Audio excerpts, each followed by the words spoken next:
What is that, an hairdryer? What is that that's coming on there, mate? It's a metal dick. I was just waiting for you to ask. I wanted to see your reaction. Yeah, I haven't really looked at the screen, and then I thought, hang on a minute, what's going on? And firstly, I was taken by two things. Firstly, how different you look now to how you're on Instagram.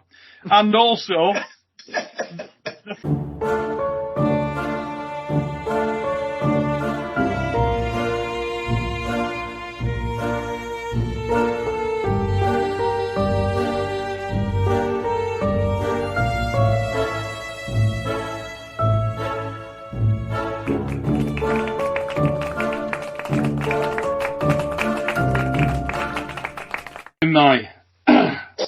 Then just get the pump. Just get the pump. We're ready. Do it. Ladies and gentlemen. No, I can't do it. He did the pump thing. Here we go. Take two. Is that how you do it? Yeah. It's professionalism. That. Ladies and gentlemen, welcome to the fix, mother fluffers. Time to perfection. Rolly Ray, show me what you're working with. Look at that. What happened to I was holding it pumping so hard. Jeez. The theme coming into this. It's bad. Lads, I'm going to introduce you all individually. First, we got Rolly, Raimonds, Liepins, the man with the best hair in professional arm wrestling. Look at that. And that's with a pair of headphones on, ladies. Absolutely. And while we're on the subject of the ladies, the female fans of the show, of which there are at least 5, I can say that we've got something for you guys. Ladies and gentlemen, it's Paul Linn in the mother fluffing house. Yes. Yes, there it is. And for those of you studying at Barber College, I'd like to also now introduce Ryan Blue Bowen. And look at the do on Ryan. It's quite an impressive situation there because you've gone short, but not short enough to prevent you getting the lean on. I think that's a good look for you, mate. No, I'm happy. It feels good. It's good, mate. I can't wait to see your next set of Instagram pictures with the focus on. And how because you look younger with that haircut now. When you're, just as you are, you look younger. So when you get some of those filters on there, probably taking another 5 years off, like pre-paper round, Ryan. Yeah, I'll be entering the junior WAF worlds. So, right, I'm going to start things off. We're going to lighten the mood because I feel like we've got a bit of a serious episode coming up here. Thought I'd start with a little joke because I know people enjoy it, so we're going to go for that. So, fellas, this is a very UK-focused joke. Are any of you guys familiar with the Antiques Roadshow television programme? Okay. This could work. Ray, I'm going to struggle with Ray. Tough audience, Ray, this is going to be. So, a mate of mine, right? He takes 2 stuffed dogs along to the Antiques Roadshow. Okay? The presenter says, "Oh, this is a very, very rare breed. Do you have any idea what these would fetch if they're in good condition?" My mate says, "Sticks." Hey, at least it was short. That was good. That was the best. Yeah, I love that. That's freaking awesome. I love that one. I mean, ultimately, last time I did jokes, which I thought were of a higher level, like shite, they were shite and long. This one, I figured it's shite, but at least it's short, so it's not taking up much of a segment. You know what I mean? Oh, I love that. Let us know what you think. Hey, sometimes, as you know, we have to work a little bit to come up with content for this show. Not the case this week, motherfuckers. Holy shit.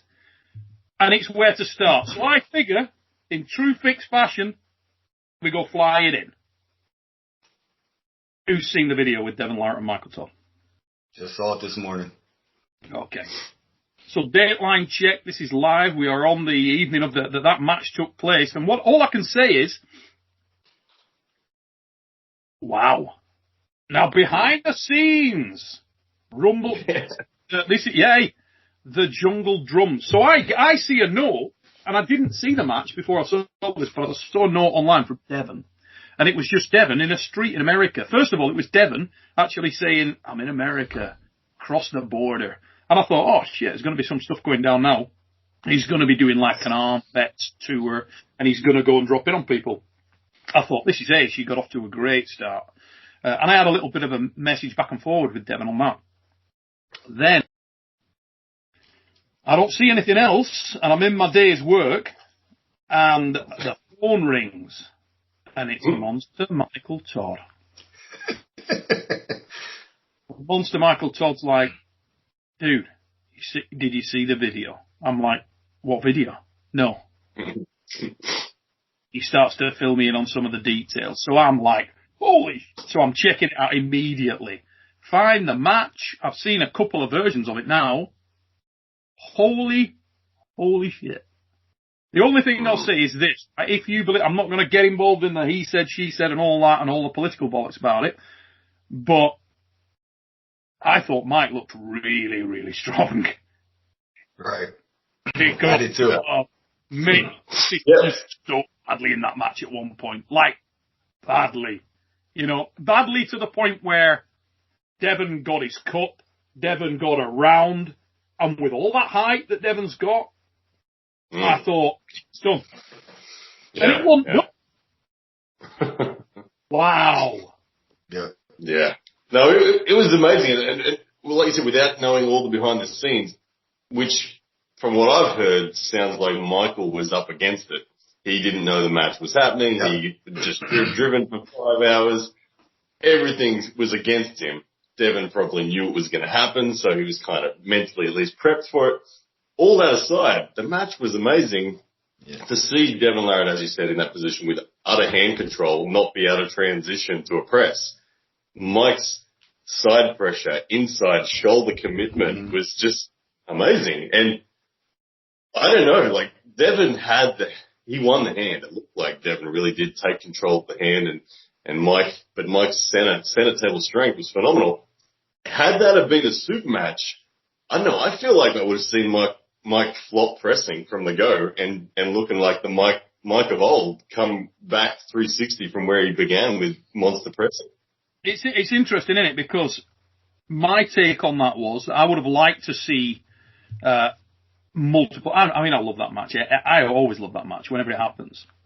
I feel in that the pin that we saw, Devon won the first portion of the match in terms of getting what he needed to get. But there's schools of thought on that.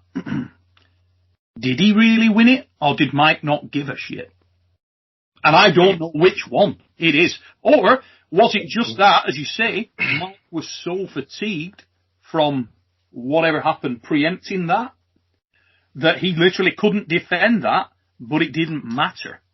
And the second school of thought on that is, right, that Devon Larratt, having got that position, was almost too reliant on the King's defence. And if Devon had gone back to the old Devon Larratt, the more versatile attacking Devon Larratt, not the defensive Devon Larratt, could he have pinned that? Could he have finished it? There's a lot of room. Sorry, Paul and Ray, I'll let you talk in a second. But I wanted to say, I had an argument with Jordan Davis this afternoon because he said to me, Devon Larratt would have won the super match for sure based on that. And I'm like, hang on, what the hell? What are you saying? And we had an argument about who would have won the super match had that have gone on. And he reckons that Devon didn't finish. He reckons he was going for the glory pin of just utterly bleeding him out. He thinks that once he had center, had he have said, I'm coming, he would have got it. I disagree, but interesting stuff. It is. Paul, I think you were going to make a point there, mate.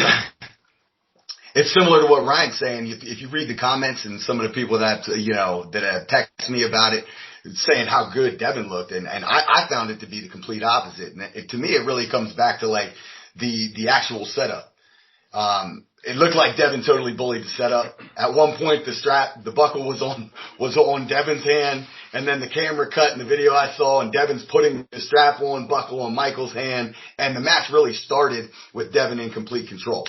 And whether he's trying to bleed Michael out or not, or trying to be patient, the ability for Michael Todd to wedge his shoulder without his hand in some awkward positions, and the elbow fortitude there, I thought was really unbelievable. But what's so funny about Devon and like his following is the people who follow Devon and really idolize him could see him lose 6-0 and say, wow, he should have won that. So I feel like there's a lot of that going on. And I think Michael was at every disadvantage possible. And I think Michael is also a guy, when coming into an actual match and when he's prepared and he has a date to focus on, which he has nothing to focus on right now, you're going to see an even better version of him. So for him to be able to show up at a practice however far in and do what he did against Devon, just to me, like I said before you got on, Neil, talking to these guys, it really just solidifies that I feel like the Jerry match is the one we want to see before Devon and Michael. I think Jerry has a much better chance. It's oh shit, I've just caught sight of myself, guys. I've just realised we've gone through that whole segment and I still have the joke glasses on. It's a big joke. Does that mean everything that we said is a joke? Yes, it does. All right, take it all back. I meant the opposite. Sometimes they can be the serious point glasses. I think I'll just check that with my technical director, Ray. That's fine. It's okay. Okay, we'll let this slide. Yeah. I'm watching the match right now, and depending on what camera angle you look at it, it tells a little bit different story. So I think I watched the first video from Armwrestling BR channel, and I'm like, okay, yeah, looked more on Michael's side. Then I look from Devon's video, looks okay, complete dominance, and I can get behind what Ryan was saying about bleeding him out. Because I feel he didn't expect that what Paul was saying, that he can jam that shoulder in and press real hard. So it's a tough match to make predictions from, and I really wanted them to pull more, but yeah, it looks one way. On another, Devon really dominated the hand. He get everything. He was on top position, but like Neil said, he relied too much on that King's move defense, and he ran out of the pad. And like, I would say both of them looked good. I love that Michael looked much better going inside than usually.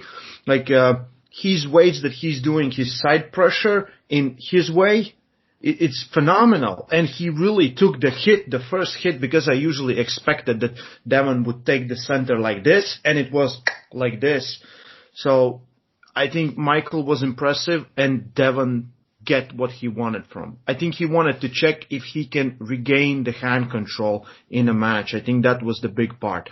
About the finishing part, he really didn't try to finish. And I think that's what we didn't see. Did he not though?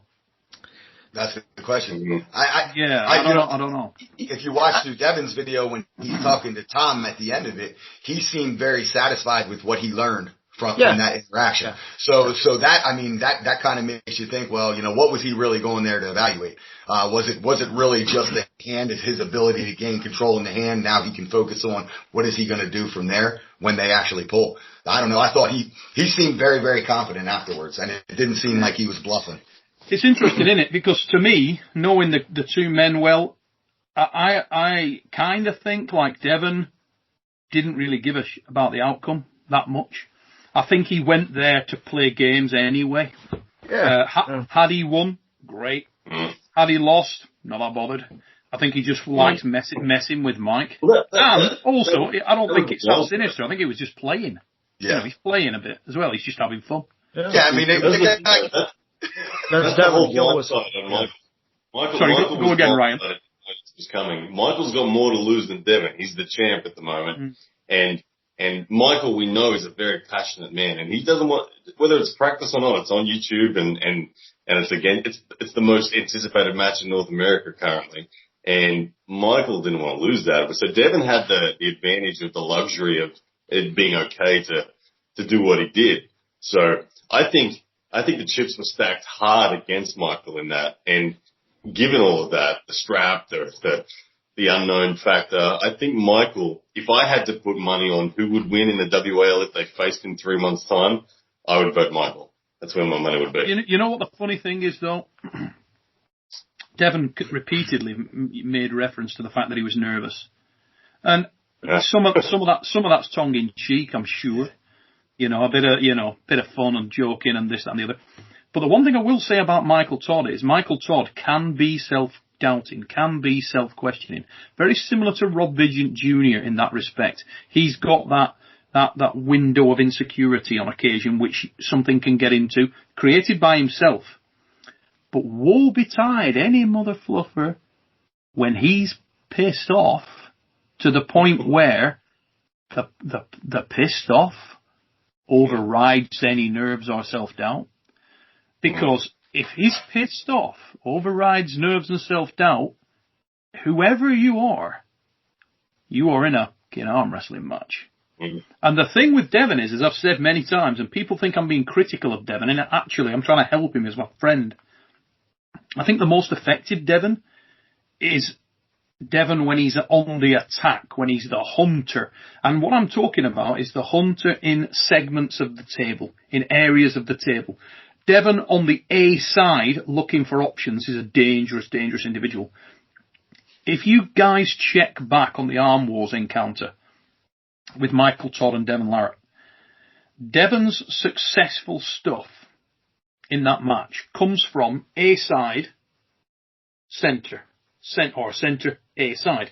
Never does he get any real success in any match when he's coming B side. Michael makes the running and finds a way. Back to Michael's constant claim. If the match stops and I'm in it, you're in trouble. And Michael is so good defensively and so powerful and so committed to winning. That I will break my arm to win. If he's pissed off and he's in that mood and you are in a defensive strategy with Mike, God damn, that's a hard man to beat. Yeah. I want to say that I think a lot of people, and myself previously, I used to be of this belief. I always thought that relative to those two, that Devon had more to learn in every round. The way that Devon moves, I always thought there's more opportunity for him to feel something and adjust. But I've actually changed that. I feel like Michael, I see things in Michael that I didn't see before. And I actually think Michael's ability to know when to sustain a pressure versus to slightly back off is just as important as Devon's ability to know when to pull some trigger with his hand. Ryan, it's world class, mate. There was a match that took place. This is some of the stuff Michael used to get. I used to get a bit annoyed with this, and I said it many, many times. People used to say because Michael doesn't look aesthetically pleasing in some arm wrestling matches, that he wasn't a good arm wrestler. Having competed with Michael, trained with Michael for hours and hours on both arms, messed around with Mike at the table for years. Michael Todd is a phenomenal arm wrestler. And exactly what you've just spoken about.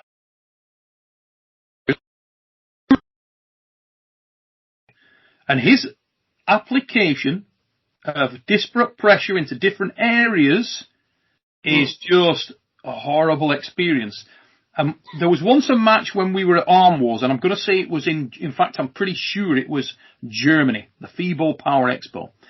And Frode Haugland, relentless Frode Haugland, who's another extraordinarily good arm wrestler, some guy that Ray wants to pull, right?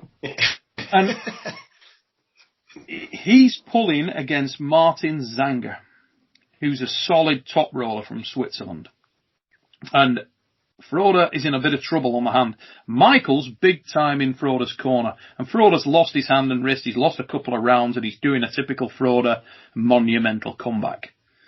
And Michael's that guy that's engaged in the match. He's in Frode's corner and he's shouting instructions to Frode. And I'm like, here we go, this is interesting. So I'm listening. And Frode's tucked under, his wrist and hand are completely devoured. He's just fucked. And Zanger's all over him. And Mike's shouting instructions about incremental gains and where to apply the pressure. You can hear Mike going, side, now drag, now side. And it's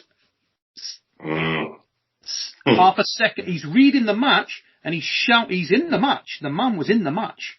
He was put himself in Frodo's frame and he's shouting and you could see the adjustments and they were micro adjustments over a long period of time. This match went on for maybe a minute and a half, 2 minutes. And through that, there were sort of 4 or 5 seconds interval of the pressure's there, the pressure's up, the pressure's back, it's off your shoulder. And Frodo's reacting. Frodo wins the match, comes back, the 3-3, he gets that final match. He goes straight over to Mike. Mike's knelt at the side of me here. And he just fist bumps Mike and said, that worked, thanks. And Frodo had tuned in and he was listening to the, and you could see him adjusting the pressure and it worked. And Zanger walks past Mike and as he walks off the stage, he's like, fuck you, Mike.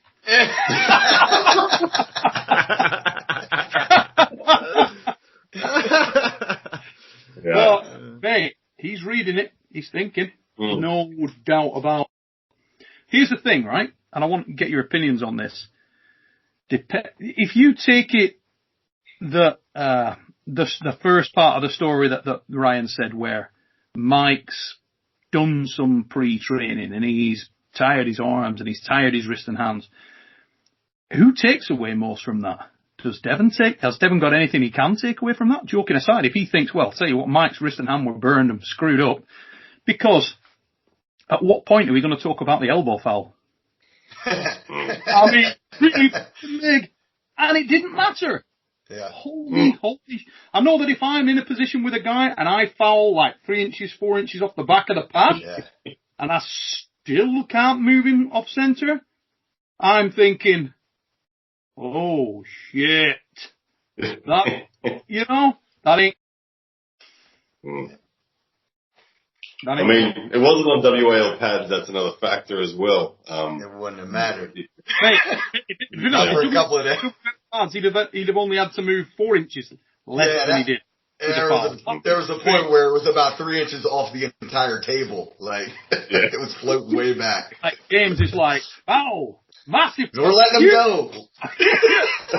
And James had already sort of denoted, okay, we're not doing fouls then. We're not doing elbows. Like, Devon's elbows coming off. You're clearly not doing fouls. And then he even goes back and goes, okay, big mother. There. His elbows way off. And most importantly, Michael didn't say a goddamn thing.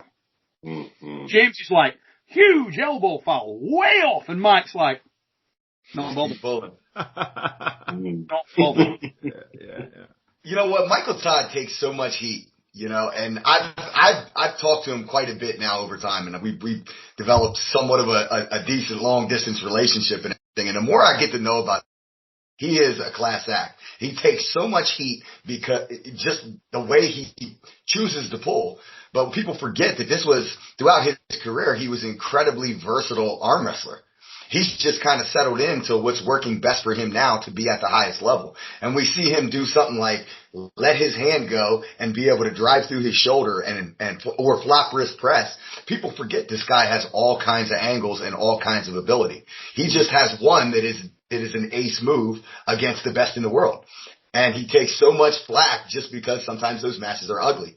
But the ugly matches are the ones that get views, and this guy is just a warrior. Like, even out of practice, where there's nothing more on the line than his appearance on social media, he doesn't care about the fouls. He's not complaining. He's just not giving up. So there's something to be said for somebody like that. And I mean, that's a winner. And that's somebody, if I was stuck in a foxhole, I would want beside me, Yeah, absolutely. I mean, it's funny, isn't it? Because Devon, nobody ever misread the fact that Devon and Michael, number one, Devon and Michael are friends, and number two, Devon knows Michael. He knows what Michael is. He knows what Michael represents, as well as anyone does. And I'm very certain that Devon was very, very aware at that time that as they approached that table and their elbows went down, that Michael wasn't playing. And I think Devon showed up to have some fun. and to play some games and to get some quality footage for YouTube and not that bothered about the result, really. You know, I mean, you can say, oh, well, Mike had trained beforehand, but Devon had just got off a flight as well. You know, neither one of those guys is in a good position. They're both in quite shit position. But for Devon, the funnier thing is that I've just popped up on your ass. Michael's pissed off. Michael was like, Hugh, I'm going to kill you. And Devon will know that. Devon will know that, okay, Michael ain't joking. Right. Michael's not playing around. But how much of that did Devon really set up too? I mean, just to play devil's advocate, he comes in like a thrift shop suit. He's got a cheap bottle of wine in a paper bag. He's walking around barefoot and with a gray wig on. So he made light of it. But what I thought was interesting is the minute they started setting up, all the jokes were done. You could see on Devon's, he was relinquishing absolutely nothing in the setup. It got real quick. Quick, it got real. Yeah, it really did. I mean, it's interesting, isn't it? You know, opinions vary, and we all talk about. I know Ryan did a thing the other day on the channel with Lachlan, and I caught a bit of the front end of that. And Lachlan, I actually disagreed with 80% of it, but you know, they're Australians, so that's going to happen. But the fact that Lachlan and Ryan, joking aside, the fact that Lachlan and Ryan both said, you know, when a guy comes to training who's the big dog. The first thing, it's not joking. It's not mucking around. He wants to, number one, you want to show what you've got against him, and he wants to stamp his authority on that environment. But the question is there, who's the big dog? Who mentally is the big dog in that room? And particularly under those circumstances, when you've got Michael Todd, who knows he's just done apparently a killer arm workout with Juji and Tom like the day before, or the day of, I don't know, whenever he'd done it. And you've got Devon, who's dressed as a bloody OAP and just climbed off a God knows how long flight. So neither one of those guys are actually firing on all cylinders. The element of surprise has gone to Devon, but Devon knows Mike and he knows that, oh shit, I may have overcooked this. Michael's really pissed off, and he knows that when Michael's really pissed off, he's going to die to win. So suddenly that situation where, okay, you got into a joke and Mike's not going to fight that hard to win, he'll be very aware that Mike will break his arm to pin me right here, right now. And Michael's that guy. Yeah. If you piss Michael off, he doesn't give a shit whether you're arm wrestling on a fucking wheelie bin outside Walmart. He will arm to win, and he will literally run through and over you to win. He's not bothered. He really isn't. And Devon knows that he's that guy, you know. And and that whole thing hinges on whether or not Michael gives a shit and whether Michael's got that self-doubt element. But the funny thing is, watching that in the round, I still believe both men, under the right criteria, with the right mindset, have the ability to beat the other over multiple rounds. It's just going to come down to who makes the right choices at the right time. Yeah. You know what I love about the whole thing? The era of entertainment we're in, this YouTube entertainment phase of arm wrestling. Mm-hmm. I freaking love it. It's continuous backstory that just builds to the big moment, the title match when it happens. I don't know what WAL's reaction was to this. They're like, oh no, our two superstars are pulling. I think it's spectacular. There's nothing better than this sort of stuff. This just makes, when it happens for real, even more interesting. Yeah, in fact, I don't doubt one bit that Jamie and Steve are at home thinking, ace. They had to love that. It's a practice match. There's nothing on the line, nothing official. There's all kind of variables. You can't be upset about that. It's great promotion. Yeah, that's hype. That's hype for sure. You know, and there's so much backstory attached to it, which was very present. It had just happened. The thing with Mike training, and let's be honest, nobody really knows how much that affected anyone, how much it did, how much it didn't. When you got in there fresh as, I've been into matches fresh as, you know, absolutely bang on the money. I once went to the World, in fact, a couple of times. I've been to the World Championships, and the week before, I'm thinking to myself, God damn, I am strong. I'm as ready as I have ever been. My first World Championship win, okay? I'm thinking the year before, in fact, I said to my training partner the week before I went, I've been second like 3 or 4 times, and I said to my training partner, mate, if I don't win in Italy, I don't know if I'm ever going to win this, because I am strong as I'm on. I mean, I just feel absolutely iron dick. So this is it. This is the one, you know. So I get out there, and like 2 days before, I get the worst cold ever. Like I get just a cold virus, you know. And I'm bunged up and feel like shit. I can't sleep and this, that, and the other. And I lost my 3rd round match on a foul to the reigning world champion on a foul when I was winning the match. Head, thinking to myself, oh God, I'm sluggish. I'm you know, and you'll never know how much that was affecting you or wasn't affecting you. It didn't matter because I went on to win. But all those questions, it's all mental. The older you get, the more you're in this thing, the more you look back and realise a lot of that's piss and wind. If you're ready, you're ready. You know, if you're ready, if you're ready enough, the chips will fall in your favour eventually.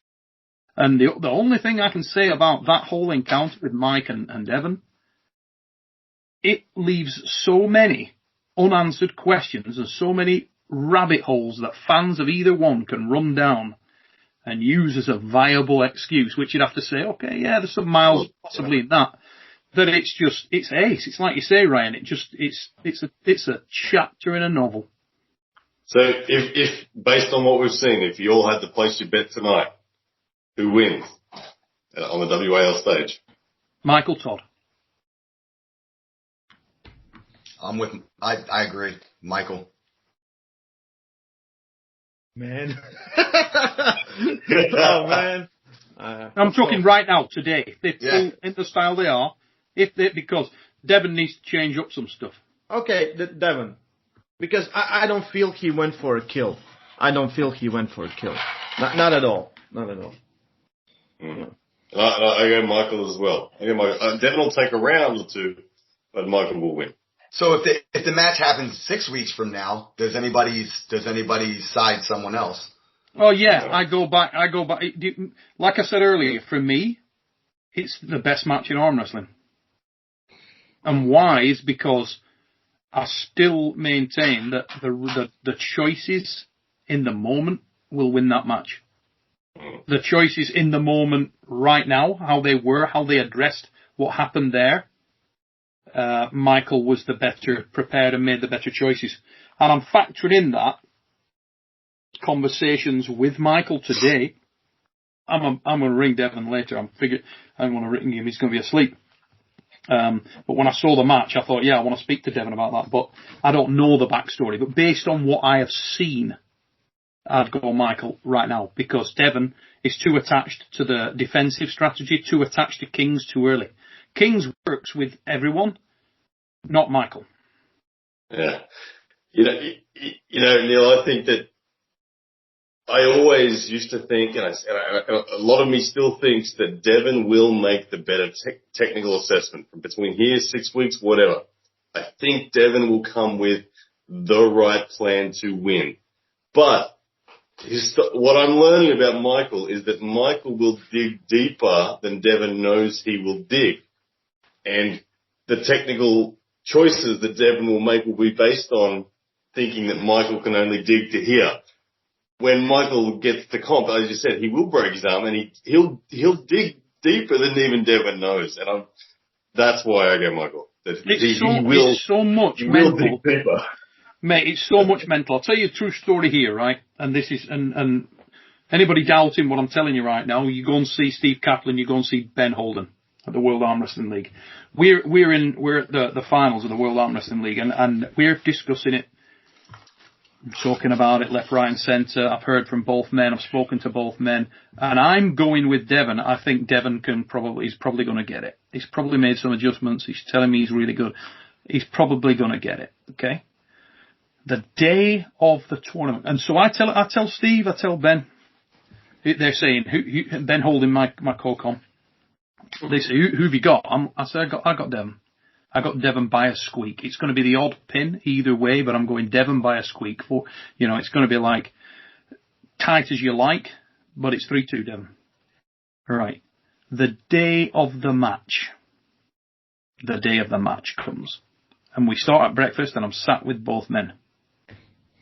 And they're talking and they're backwards and forwards and I spend a bit of time with Devon and I spend a bit more time with Mike, and then the afternoon comes and I'm thinking, holy shit, Michael's going to win. And we do some conversations with the guys. Both men come and they meet with us and they talk, finish stuff for the evening. Ben likes to do a great deal of that and walks through. And you've been there, you've all, you know how it works. So I'm quiet after it. Ben Holden says to me, what's up? I said, you know my pick of Devon? He said, yeah. He said, I'm changing. It's Michael. And he said, why? I said, I'm telling you, it's Michael. Watch. It's definitely Michael. Steve Kaplan comes up to me beforehand and he says, who've you got? I says, Michael. Whoa, wait a minute. You had Devon. You've had Devon for the last 2 days. Why Michael? I said, I don't know, but I know them both. I can tell you. You know, you speak to the man and you know where they're headed. 20 minutes before the match, I go backstage, and this is the thing with these guys. I love them both. They're both like, without sounding, a bit like over the top, they're both like my brothers. You know what I mean? I love them. They're my boys. They were the Arm Wars guys. They were my guys then. They'll always be my guys. They're my friends. And I love both men. And I genuinely do not give a who wins. I don't care. If one wins, okay. If another wins, okay. I'm not bothered. Really don't give a shit. But I went back and I spoke to both men 20 minutes before the start of that match. I spoke to Devon backstage, and he didn't have time to speak. He was trying to get somewhere. And that told me that he wasn't there. He was rushing to get somewhere. I go out onto the centre floor, and on the floor right outside is Michael, stood up next to the bleachers. 20 minutes for his match. They're just about to call him backstage in a minute. He's as relaxed as fuck. And he looks like he's ready to take a wall out the building with his top lip. He looked like, and I says to him, you alright mate? Just come to say good luck, give it your best shot. And Mike's like, don't need luck. Just don't need luck. Guy's in trouble. I'm gonna kill him. And that I was never more certain. I walk back up to the commentary desk. We're just about to start that segment. Michaels gets called backstage. Ben Holden's like, who you got? I'm like, I can assure you it's over. Michael wins. Definitely. He said, wow. Ben he was like, you're that sure? And I said, I am that sure. Devon gets the first pin. And Ben's like, you still sure? What I knew, and Ben didn't know, is that the night before, Michael was in my hotel. We sat at the bar, and that mother walked through every round. And it still to this day quite freaks me out. Because he walked through every single round of the match, who would win that round, what would happen, what would be happening in that guy's mind at that time. And it went exactly to script. Like exactly. Freakily perfect. And afterwards, I go over and Mike's like, I told you. And I'm like, you actually did tell me. Like, you told me exactly what would happen, and it fucking did. That's kind of freaky. Over a 5-round match with a guy of that caliber, so many variables, the referees, the whole impact. Michael predicted the whole goddamn thing, right down to the fact where he calls Devon back to the table. Come on, Devon. What's wrong? And you can hear Jodie going, that's not a good idea.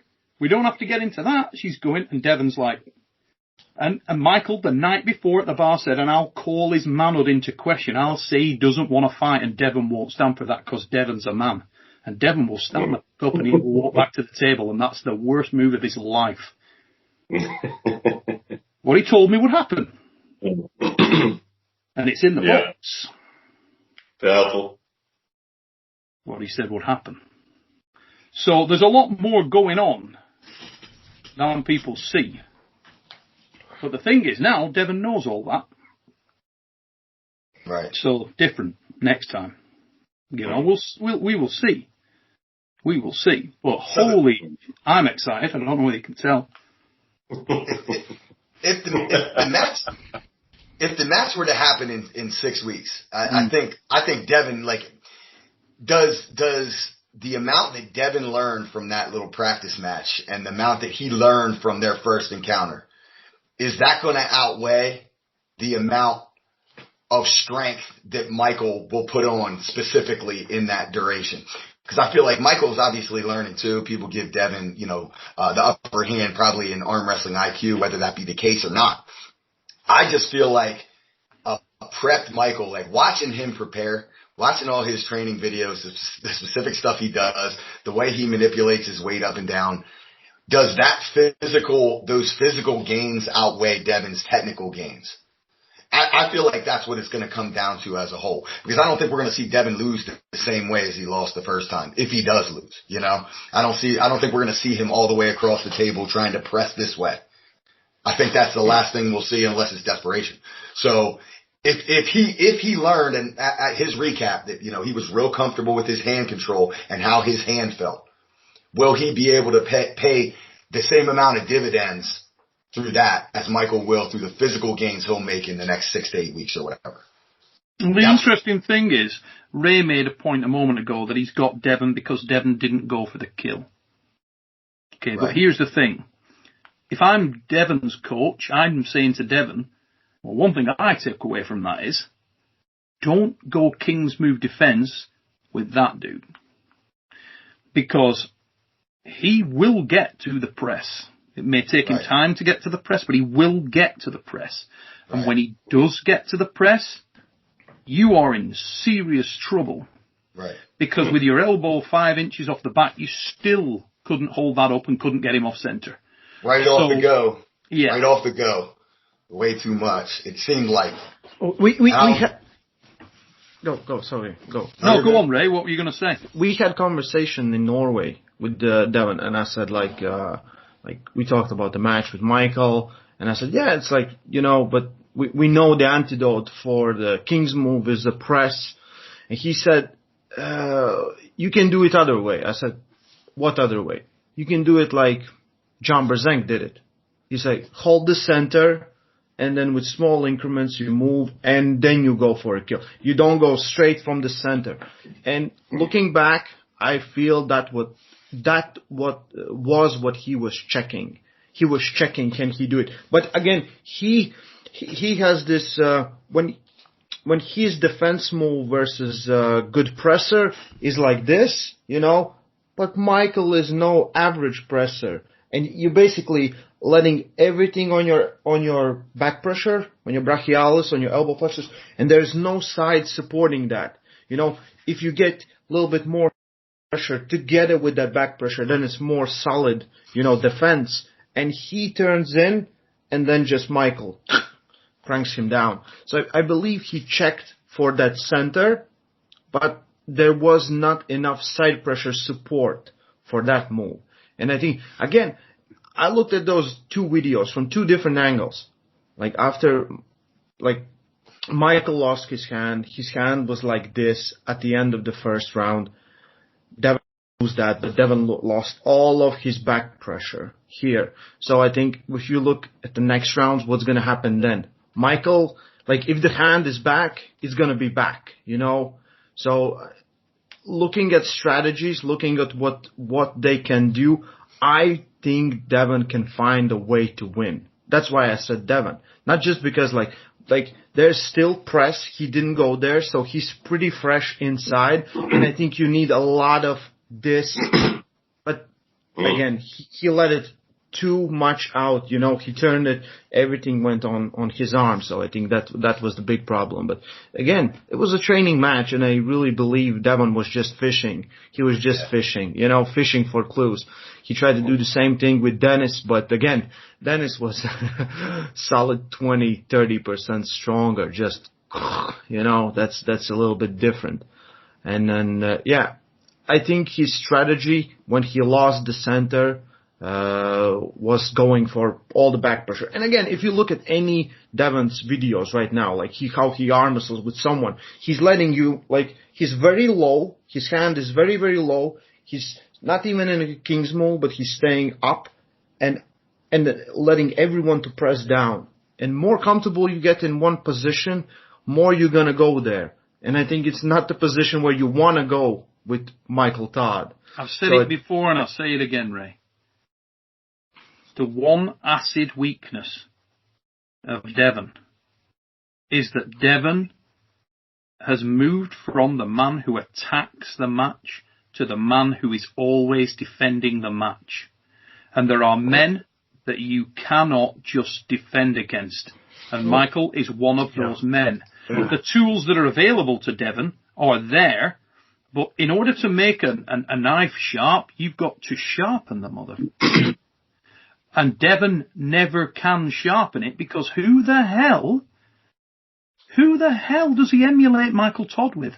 Yeah. Who do you find anywhere in the world that you can emulate Michael? Because Michael comes from weird You watch a great boxer, you watch a great fighter who's got exceptional timing.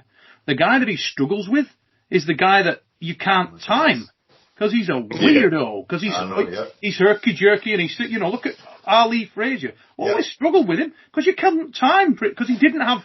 You take that man to a disco, he's clearing the goddamn floor. He cannot.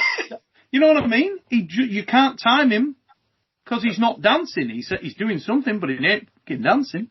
And in arm wrestling, there's a little bit of that. You're timing stuff. The guy who looks aesthetically pleasing, he's got that timing down.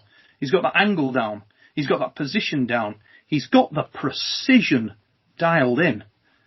When you're pulling Michael Todd, as I know from bitter experience, you're not pulling precise, you're pulling unorthodox. Yep. You're pulling some surge of emotion just ran through his body, from his toes to his teeth, and he made up his mind that at that very point in his life, he's suddenly going to attack you with every fibre of his fucking DNA. And it's really effective. Because you're not timing that. You don't know when he's suddenly going to get one of these emotion surges and go driving at you with everything in a position that no normal human being would do. And that's what Mike does. So it's extremely difficult to emulate that in training. And it's actually a smart move from Devon to try and take as many ass whippings from Mike as he possibly can so that he can at least find that angle, unearth that angle. It was also an extremely smart move before all the haters get online and say, "Oh, Michael, you pussy, why didn't you pull him again?" I'll tell you what it is, I wouldn't have fucking pulled him again. And why is because Devon is an extremely intelligent arm wrestler, an extremely good arm wrestler, and he's making notes. He might be dressed as an old man and got a bottle of wine and nothing on his goddamn feet, but believe me, he's making notes. Yeah. And he's just making so many that when he checks them back, he finds that key. And he's got a lot of routes through.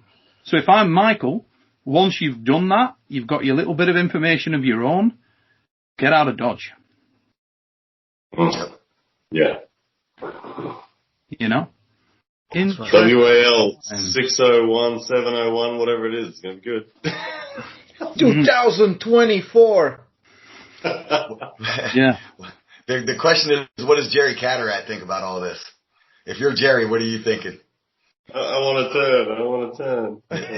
Well, we know that. Coach, let me play. Coach, let me play. Yeah. Jerry's taught us a lot about things of his own, hasn't he?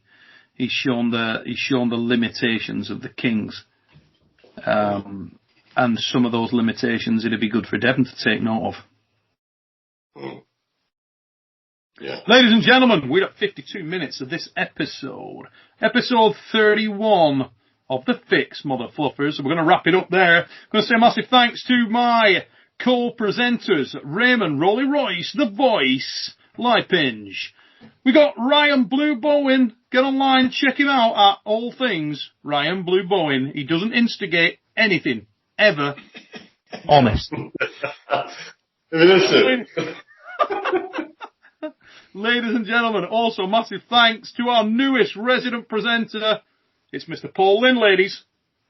And if this is your first visit to the Supernatural Strength channel, please like, share, subscribe. Tell everybody about it, ladies and gents. And until the next time, take it easy, peeps.